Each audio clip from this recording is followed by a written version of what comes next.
Isso aí, galera do portal, estamos aqui no Campeonato Sul-Americano de Jiu-Jitsu, encontramos o mestre Carlos Gracie Júnior aqui.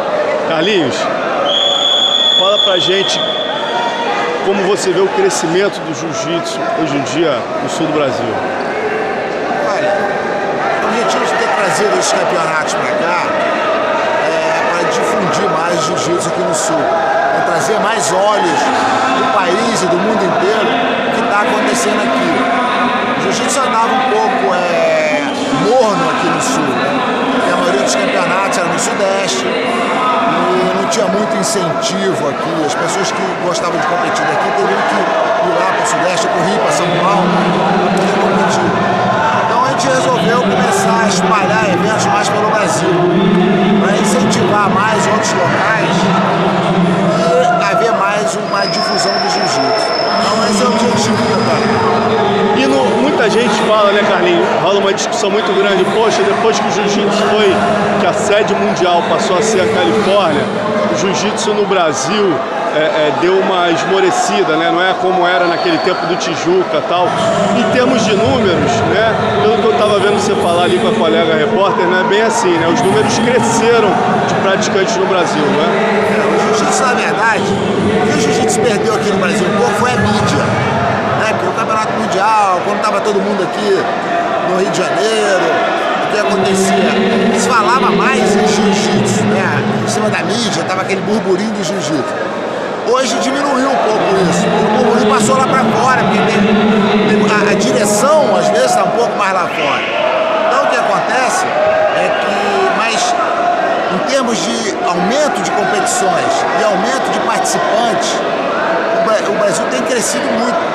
A gente praticamente triplicou a quantidade de campeonatos que a gente fazia aqui antes, a gente triplicou agora. Então o que acontece? O campeonato desse aqui do Sul nunca teve nada como isso. Quer dizer, as pessoas aqui do Sul Pode continuar falando. Pode. As pessoas aqui do Sul estão mais agora com mais acesso ao jiu-jitsu, porque nem todo mundo tinha condição de ir lá em cima.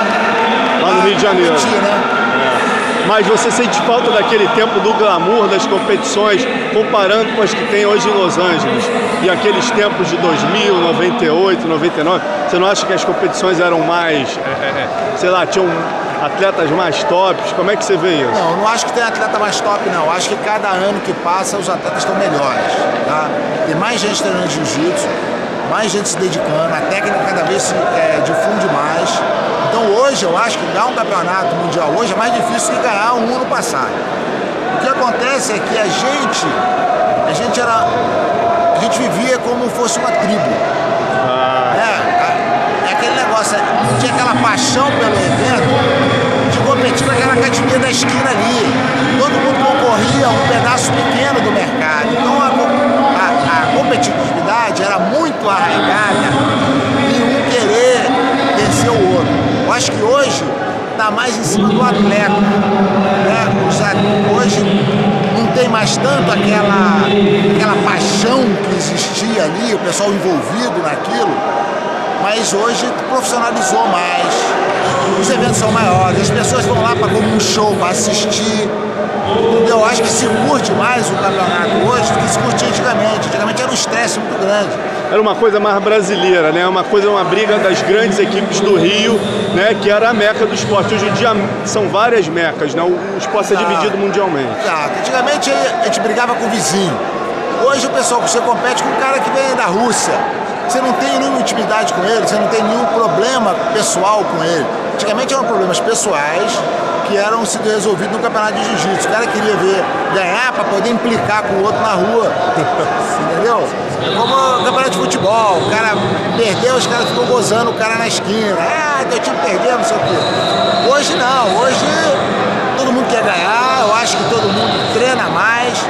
Eu acho que o cara ganhar hoje tem uma repercussão maior do que tinha antigamente. Porque antigamente era uma coisa mais rista. Agora virou uma coisa internacional.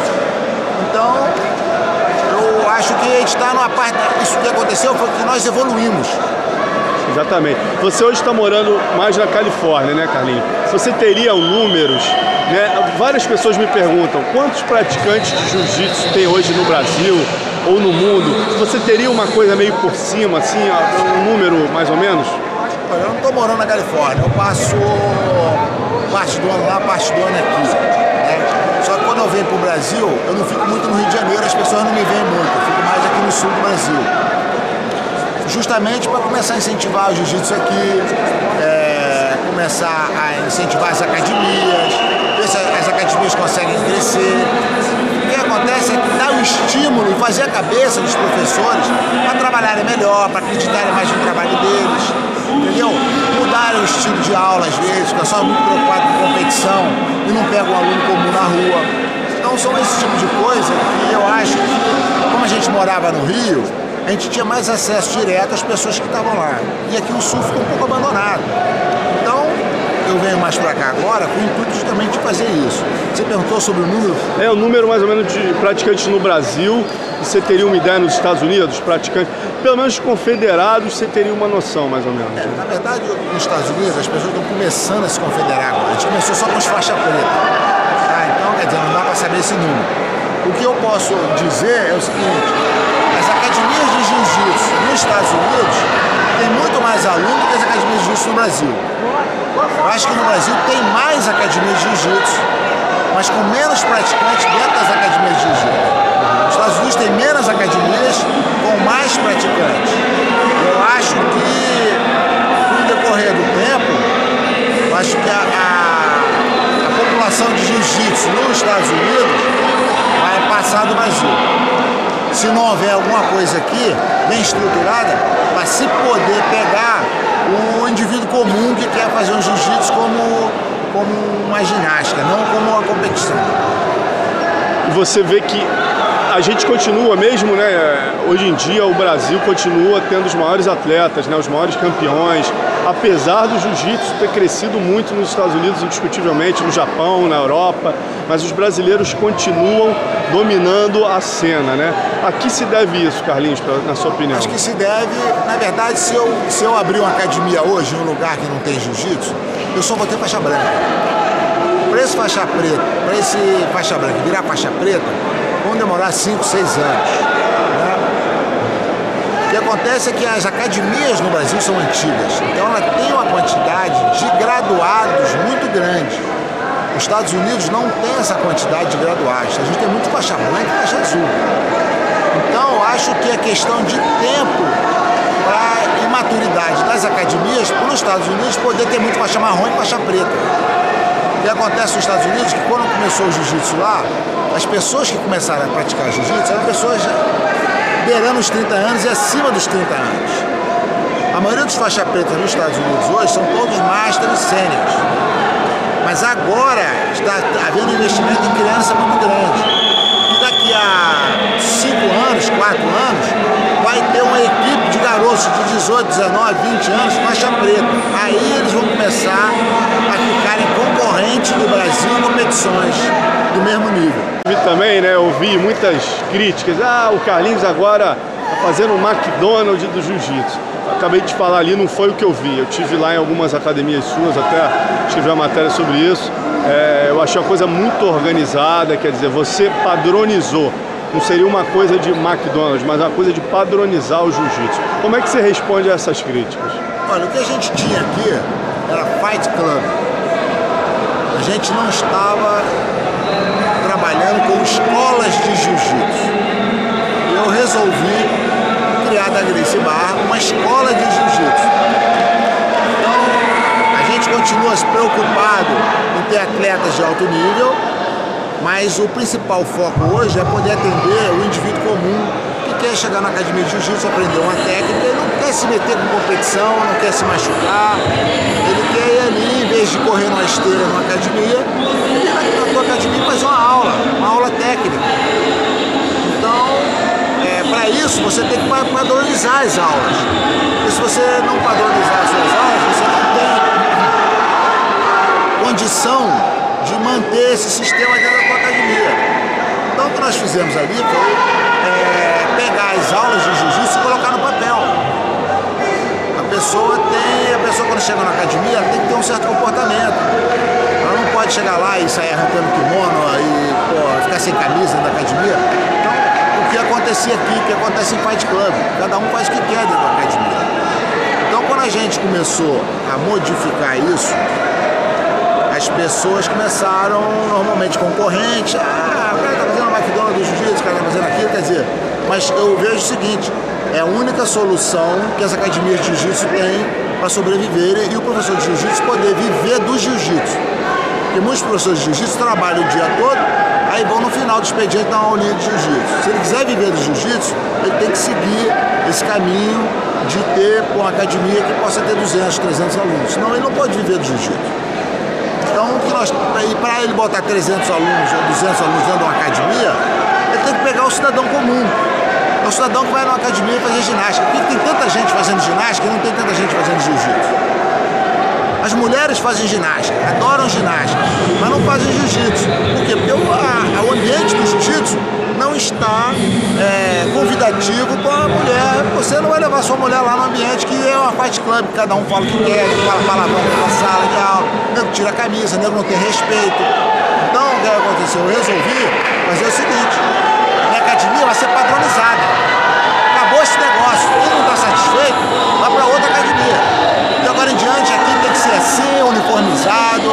Você botou foto do Carlos Gracie na parede, botei foto sua, botou a ordem de graduação, ordem das aulas. Nós temos que prestigiar e temos que dar hierarquia dentro do jiu-jitsu, como é em outros esportes.